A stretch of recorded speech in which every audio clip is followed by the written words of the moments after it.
Bonjour à toutes, bonjour à tous. Merci de rejoindre Radio M dans l'actualité de ce samedi. Les cas de contamination au virus de Covid-19 repartent à la hausse. 46 nouveaux cas ont été enregistrés hier vendredi et 63 nouveaux cas ont été annoncés jeudi. Un cas de décès a été enregistré. Il s'agit du premier décès depuis plusieurs mois selon les chiffres du ministère de la Santé. 3 patients sont en soins intensifs. Le ministère a rappelé la nécessité de maintenir la vigilance.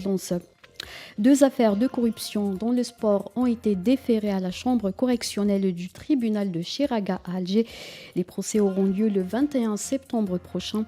Il s'agit d'une affaire qui concerne la société sportive Le Doyen Mouloudia Club d'Alger. 5 responsables sont impliqués dans l'ex-directeur général de la société et un cadre de Sonatrach. La deuxième affaire a été déclenchée suite à une plainte déposée par le ministère de la Jeunesse et des Sports contre le président de la Fédération algérienne de handball.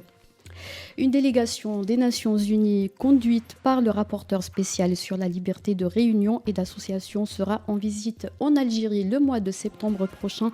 C'est ce qu'a annoncé l'avocat algérien établi au Canada, Sofiane Schwitter, sur sa page Facebook. Durant cette visite, les membres de la délégation enquêteront sur les allégations de violation du droit de réunion et d'association par le gouvernement algérien. Il est prévu également l'évaluation de la politique de l'État algérien en matière du respect de ses engagements internationaux relatifs à la liberté de réunion et d'association.